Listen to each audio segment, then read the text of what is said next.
I feel like I'm doing a lot of the like dumb labor. Like I'm gonna go cut some wood and put it together while you're at work, and then like you're like, I'm gonna go research our water system.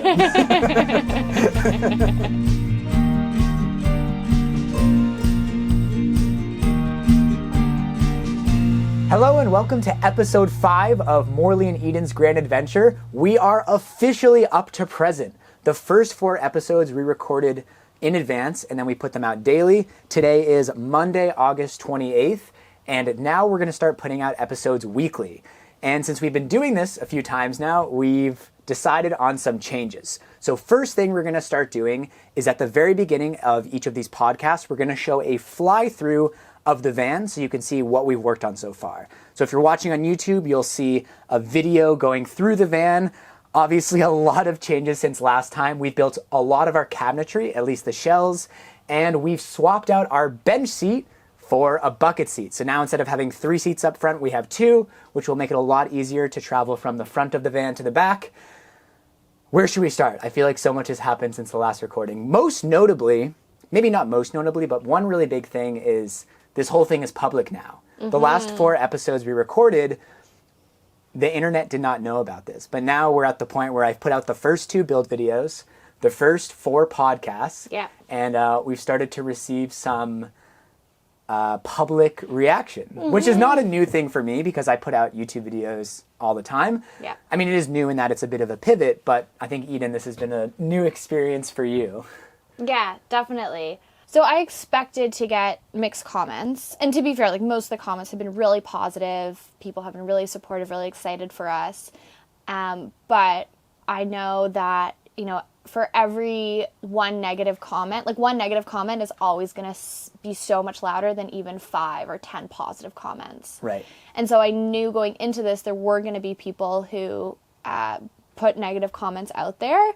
And I thought I would be able to just let it be water off a duck's back. Yeah, wash over me. But as much as I can prepare for that, and I have a lot, like being your partner for the last, I don't know, how long have you been popular? A couple of years now? I guess a year. Yeah, about a year. Year and a half. And I've seen it happen. Having those comments directed at me has been, like, there have been emotions that I have felt hurt by those. Yeah. So you can, like, cognitively understand that it's not about me or it's not about us. People are seeing a very tiny snapshot of who we are. Mm-hmm. But then at the end of the day, like you read a comment that isn't nice, that is still gonna kind of hurt you. One thing that I'm kind of trying to work on, and one thing that I've seen you get really a lot better at over the last year, is those comments affecting you less. Mm-hmm. So I know that over time those comments are going to affect me less. I think I was just surprised that I thought I was ready for it and I wasn't. Yeah. I think that's a very like realistic response. I mean, it's impossible to have negative comments have no effect on you because you know that there's a person at the other end. Yeah. And I would be lying if I said that negative comments have no effect on me. And just to put a quick like intermission on this conversation, there's been lots of great response. I feel like we jumped immediately to negative comments because it's an interesting discussion topic, but it's been really exciting having everyone know that we are doing this van conversion now and completely changing our lives, because up to now it was really only family and close friends. Yeah. And now, you know, there's people who I haven't talked to in like 5 years who are sending me messages on Facebook saying like how excited they are for us, which I think is one of the less talked about benefits of being popular on the internet. Like I have people reach out to me who I haven't talked about in years saying like, oh, Morley, I saw that video you're doing. Like, I know we haven't talked in a while, but like, how's it going? And it's a nice inroad for conversation. Absolutely. Because obviously, like, I'm not going to text every single person I know before making public. It was really only like the friends who, you know, I currently talk to a lot. Yeah. So yeah, there's been a lot of people who are really excited for us and like are excited to see the videos, but of course it's a big change, and there's lots of people who don't want to watch it, which is totally fine. Yeah. And so I think there's the spectrum, right? There's the people who are really excited. There's the people who are like, oh, this isn't for me. Good luck, all the best of luck. And then there's like the just brash negativity, which will be in every piece of content on the internet.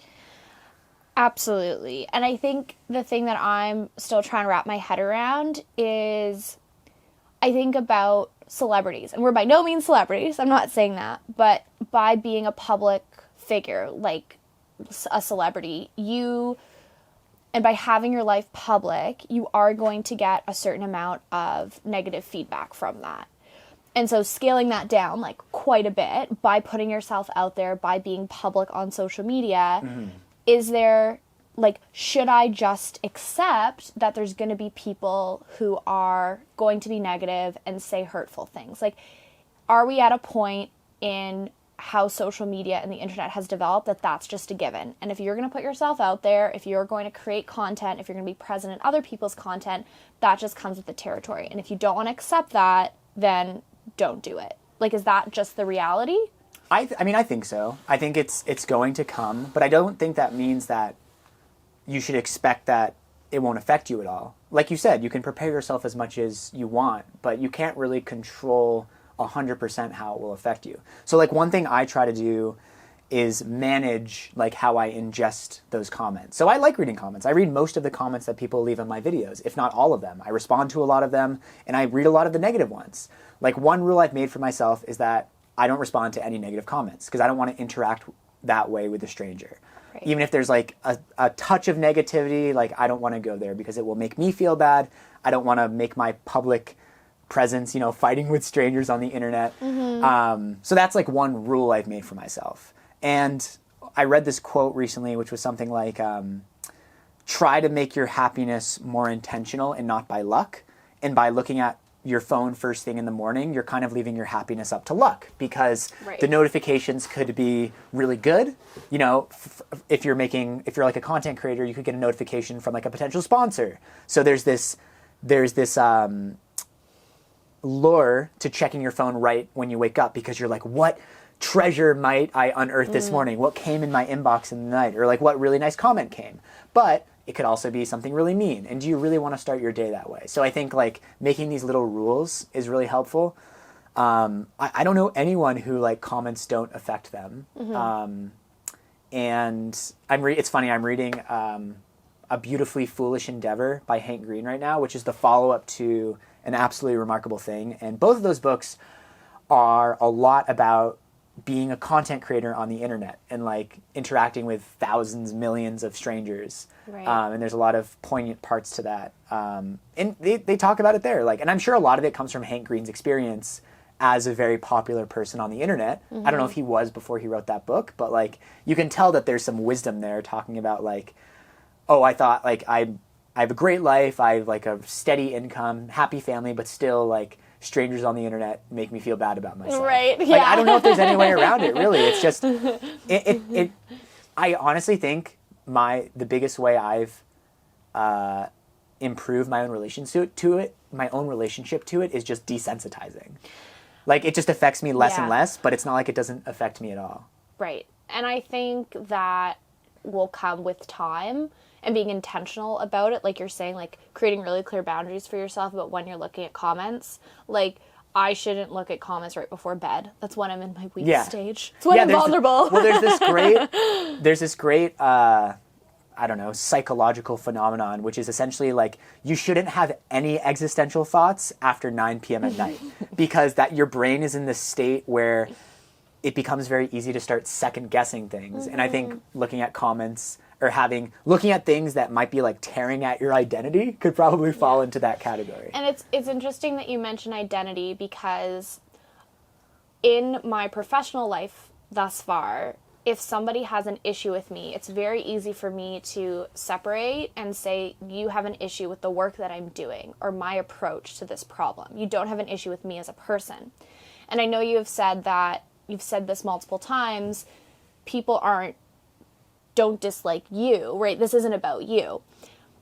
I'm still trying to figure that out in my own head because when we're creating content, like now that we're creating it together, we're us. Like, we're not putting on a character. We're not, doing a farce or anything. Like, we are who we are on camera.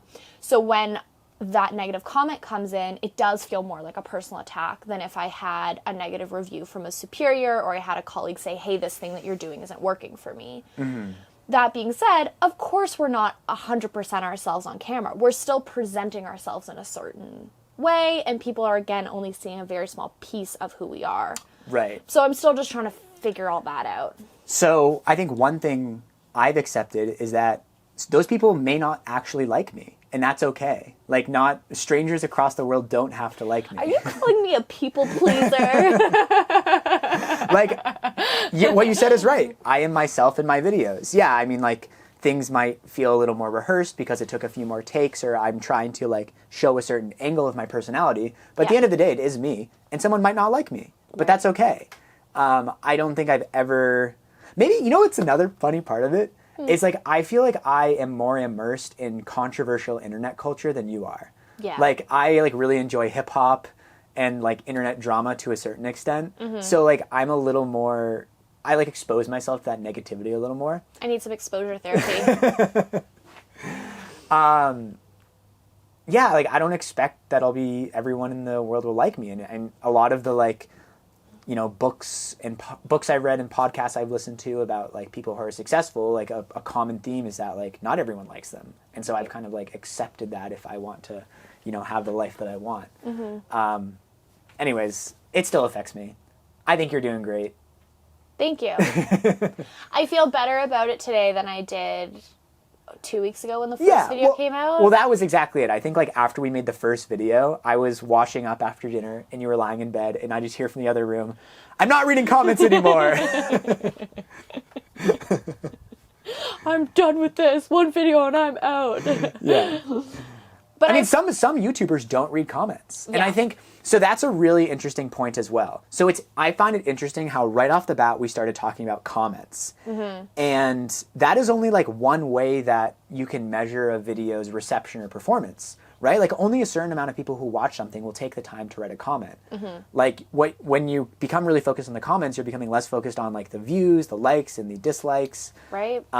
Which in a lot of ways is more important, right? Because it's A small percentage of viewers are going to comment. Yeah, and, like, a certain type of people will comment as well. Right. Again, lots of really, really great comments, but, you know, you're only looking at one part of it. And I think there are certain creators like Casey Neistat who, as far as I know, he, like, doesn't respond to comments at all.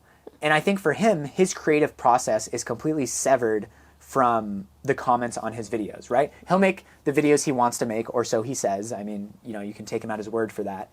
And people will comment, but he won't change what he's doing based on that. Or, again, like, that's what he says.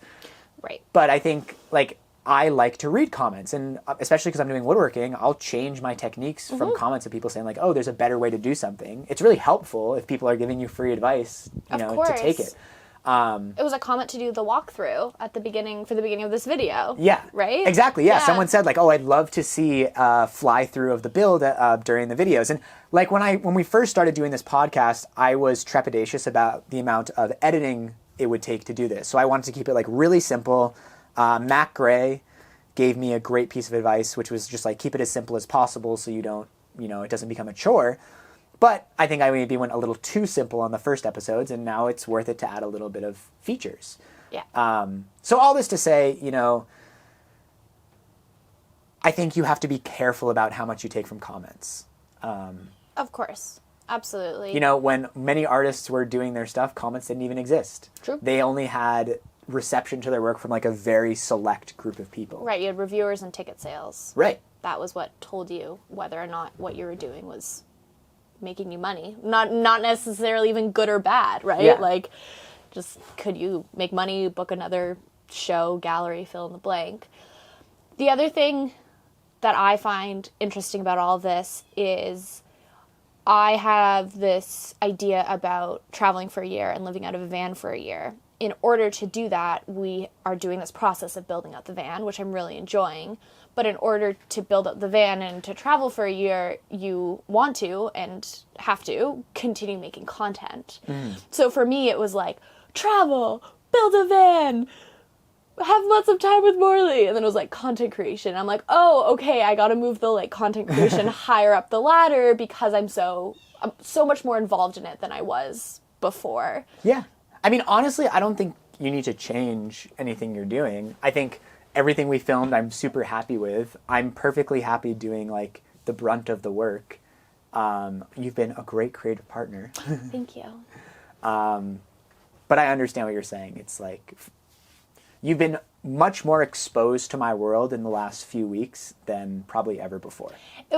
I was thinking about what would the equivalent be if you came to my work, and it would be like, here, Morley, come sit in on this like counseling session with me. Eden's a social worker, by the way. Very different. Do you want to listen in? Yeah. That would kind of be the equivalent. And also, here's like no training and like no background, right? Like I have education to support me in the work I do, and you're self-taught in all of this. So I think that's it. I think I'm expecting myself to be just as well versed in content creation as you are, which is a completely unrealistic expectation. Like I tried to make my first reel over the weekend, and I spent a really long time, and then I finished it. I was like, this wasn't very good. I liked it. I mean, I think you can post it. I'm not going to post it. But I was like, okay, I got to be just as good as Morley, not thinking about the fact that you have been working and developing these skills for 5+ years. I'm not going to be able to do it in 2 months. Mm-hmm. Yeah. I feel like a funny thing I've been thinking about with our dynamic working on this is like, I feel like I'm doing a lot of the like dumb labor. Like I'm going to go cut some wood and put it together while you're at work. And then like, you're like, I'm going to go research our water system. Which is a funny like thing we've fallen into. But I think it is kind of playing to our strengths. Like I have experience with carpentry. Mm-hmm. I think that you enjoy kind of looking at system stuff. Yeah.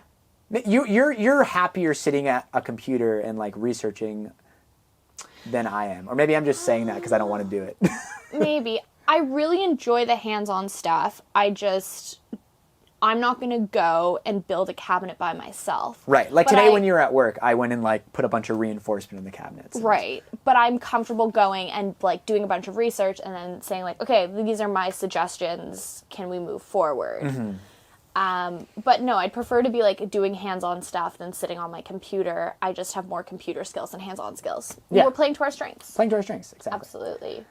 I think that's a good segue to talk a little bit about what we have built in here since the last video.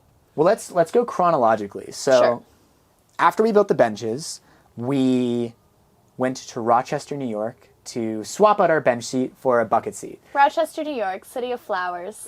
Is that what its motto is? Really? Yep. City of industry. City of flowers. And we kind of planned a whole 24 hours around it. So one of Eden's best friends was having an engagement party, and we shipped a bunch of our parts to her house. So we were going to stay the night, go to the engagement party, do the seat swap, pick up our parts, and then drive back in time for work the next day. And it was going to be seamless, and nothing was going to go wrong. It was like pretty seamless. Yep. We arrived at... That was a horrible storytelling tactic. Like, let me just kill all the tension. And just like, and it went great. Let's tell you about how it went great. It's like someone telling you about their vacation. We laid on the beach. We drank some cocktails. It was so nice. It wasn't seamless. There were some problems. So we arrived at the Walmart, and the person who was going to meet us for the seat swap was there, which was excellent. First win. They exist. They exist. We exist, which I'm sure felt like a win for them. Really lovely people who... Can I just say, too, the drive to Rochester, which was about 5 hours, was the fastest 5-hour drive of my entire life. I think in large part because we were really excited and we were filming as we were going. So we were like talking about like, how is this video going to work? We were kind of building the edit in our heads as we were going. And that made the drive like fly by. It was wonderful. And the drive would have been 4 hours, but... Oh, I had avoid tolls turned on for the first half. So just making our way through the lovely township of Niagara. Yeah, like we probably should have reached the highway by now. In Ontario, it's normal to have avoid tolls turned on because like toll roads are not normal here. And there's one toll road that's super expensive. It's like $20 to go on. Like and then it increases as you go longer distances. Yeah. But then when you go into the States, you have to make sure you turn it off. Anyway, we arrived at the Walmart. Yeah. We arrived at the Walmart, and they were there, and they had the single seat. I had this fear that we accidentally were exchanging a double seat for a double seat. So I like triple checked that the post was what it said it was. And this was actually a part where I felt really guilty because I was filming and you were doing all the electronic stuff. And I was like, I just want to get in there and help. And every time I like put the camera down, you'd be like, can you just keep filming? Just keep going. And I was like, but I want to pull wires apart. Yeah, I mean, that was a one-person job, and I wanted footage for the videos, so... I understand. I think I eventually communicated right. I was like, no, the most helpful thing you can do right now is film. I just needed to feel important. Yeah, you were important. You were also important. So we got the seats out, we put the new one in, Morley connected all the wires. Well, the first thing was that at first it looked like the bolt holes weren't aligned with the floor. Yeah. It just took a little wiggling around and got in place. But that was scary at first. I was like, pretty thick metal that we'll have to drill out. Yeah. Anyways, that was fine. I was pretty confident. You were all worried that we wouldn't have something to like drill out the holes. I was like, we're beside a Walmart. That's a good point. We can buy literally anything, including shoddy labor practices. Yeah. Anyway, moving along. We're not going to talk about politics on this podcast. Morley hooked everything up. We had bought an additional seatbelt tensioner and sensor for like the middle seat to kind of trick the car's computer. Can we just address that quickly? Okay. Because we got a bunch of comments of people saying like, did you just waste $600 on all these parts? Like, why didn't you just like short out the circuit or something? So do you want to talk about the research you did about that? I did a lot of research. I found one person who successfully shorted out the circuit, which was followed up by 3 people who did the exact same thing and failed to short out the circuit. And it looked like spent weeks and weeks trying to figure it out. Yeah. I found many, many people who had done research and said the only way to do this is just to buy the seatbelt tensioner and the occupancy detector. Yeah, the occupancy sensor. And because we had driven to Rochester, if it didn't work, we were going to be stuck in Rochester. Yeah. So much of this van build is about trade-offs. Like, you can DIY something and roll the dice, or you can pay a bit of money and it will be more of a sure thing. And we're really just picking our battles. Like with this one, we were like, that seems to be the price of admission. Let's just do it to make sure the seat absolutely works. And I also didn't want to be messing with the airbag system. Yeah. Because some people did it and they were like, we're not sure if the airbag system's working. Yeah. So I would rather pay whatever it was, $600 for the 2 sensors. $600 for the 2 sensors. Be sure that our airbag system is working. Like, first of all, our own safety, but second of all, what happens if we get into a crash and then our insurance doesn't cover it because we didn't have our airbag system on? Yeah. Like, that's a great point. Yeah, I just was not interested in that. If somebody has figured out a surefire way to do it, like, awesome, but based off of our timing, I wasn't able to figure that out. Great. I feel good about our decision. I feel good about our decision, too. What happened next? Next, we turned on the car and ding, ding, ding, the airbag sensor was on. And Morley, sometimes you're just so cute. You're like, well, the light either means that the airbag system's working or it's not working. And I said, well, usually when the light's on the dashboards, it means something's wrong. You're like, I'm going to check the manual. So you pull down the manual, you open it up, and you read it. You're like, when the airbag light is on, immediately take it to a dealer. Do not drive the car. Do not pass go. Do not collect $200. Yeah. Yeah. At the end of it all, it was because I forgot to plug in the airbag connector to the seat we actually installed. So it was a very easy fix, but there was about 10 minutes of like, oh no. What do we have ourselves in for? It was about 90 seconds of that. Okay, it felt like it. Yeah, I'm sure it felt like quite a long while. My favorite part was like, I think this means that the airbag system's on. So, yeah, that worked out great. And then we had our first night in the van. I was really... After that experience, I'm really excited to hook up our electricity because we changed in the van for the engagement party and it was so hot inside. It was like a really hot summer day. You know, we're insulated, so it's not like a hot metal box anymore, but still, you know, with no ventilation in a closed space, you get sweaty quickly. But luckily, by the time we got to our unofficial campsite and went to sleep for the night, it had cooled off a bit. It was really comfortable in here, but I did not sleep at all. Like, I think I slept for 2 hours at the end. Why do you think that was? I was just, like, having a lot of anxious thoughts. Like, I don't even know if it was anxiety, but as much as, like, so much had happened during the day, that, like, things were just running through my head.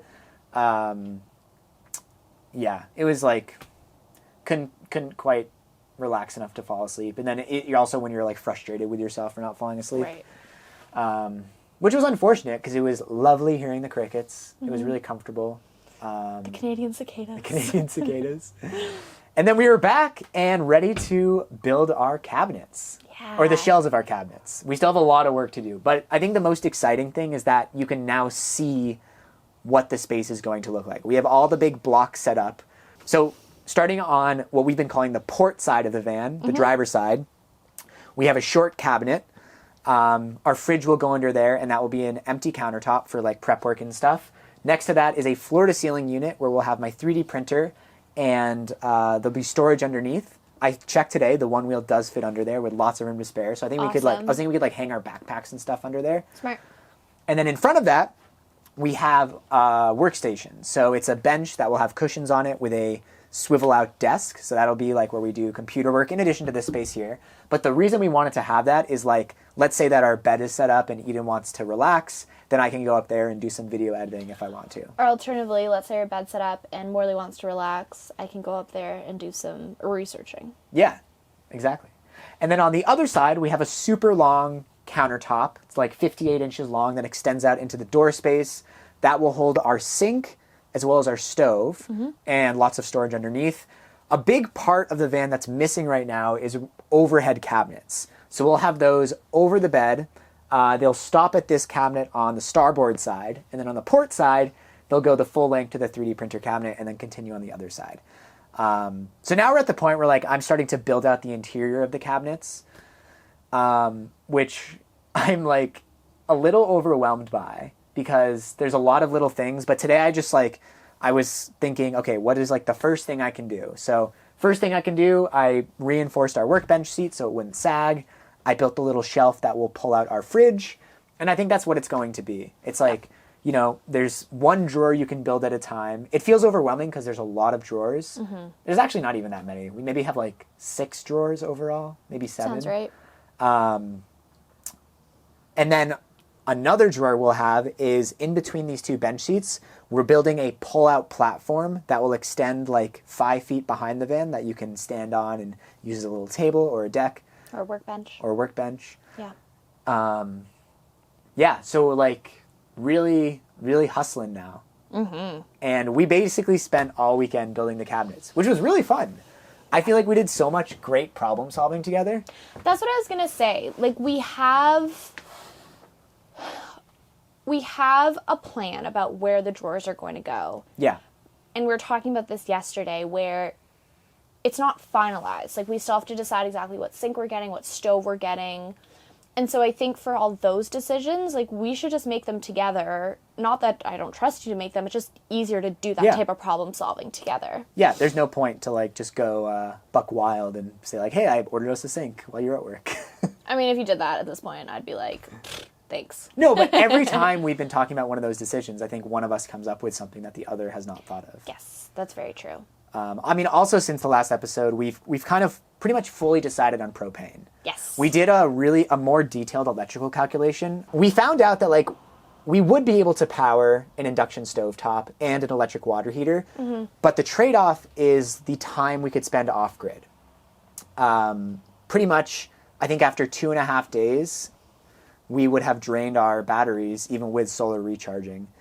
We're also going to get charging from an alternator charger, but if we're stationary, we don't get that. Yeah. So we're like, let's just get our usage below the amount of input we have from the solar panels. And by eliminating the induction stovetop and the electric water heater, we did that.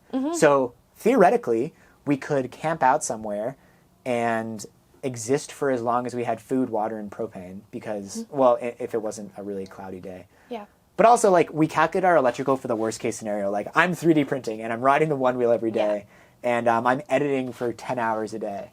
So I'm really happy with that decision. I think that was a good idea. The only thing that I have to say about the cabinets, and I've said it before, is I have a lot of respect for cabinet makers. Yeah. We were doing a lot of small adjustments, like to get all of our fronts perfectly aligned, to get things plumb to the ground. Yeah. I think what professional cabinet makers have, which we don't, is a lot of tricks and like rules of thumb. So we're probably doing things really efficiently that they could do more efficiently with like shims and more physical measurements rather than using a tape measure, which is what we're doing. Right. I'm also realizing that having a laser level would probably make this really helpful as well. So we were like aligning the huge vertical cabinet vertically and with the existing cabinet by eye. And then eventually we realized that by drawing a line on the ceiling, in reference to one of the beams, we could get them aligned. It's tricky too that we're building in something that isn't square. Yeah. That changes form as it moves. What I mean is like the van is wider at the back and becomes narrower, but not in any way that the naked eye could see. But when you're doing carpentry, you can tell. Yeah. So we are fighting that a little bit. Yeah. Yeah. Going back to what you were saying about like, we'll get the cabinets done. It's a finite number of drawers. I think what feels exhausting to me is like, it's the progressive nature of working on the cabinet. So like we screwed them together and then we unscrewed them and we glued them together. And then we're going to, like I screwed some parts on, then I'm gonna have to unscrew and re-glue together, and then we're gonna have to take them out and sand it and finish it. And in my head right now, that feels like a lot, but I know that once we actually get going, it'll be fine. Absolutely. And I'm gonna get a spray finisher, which is gonna make that whole process so much easier.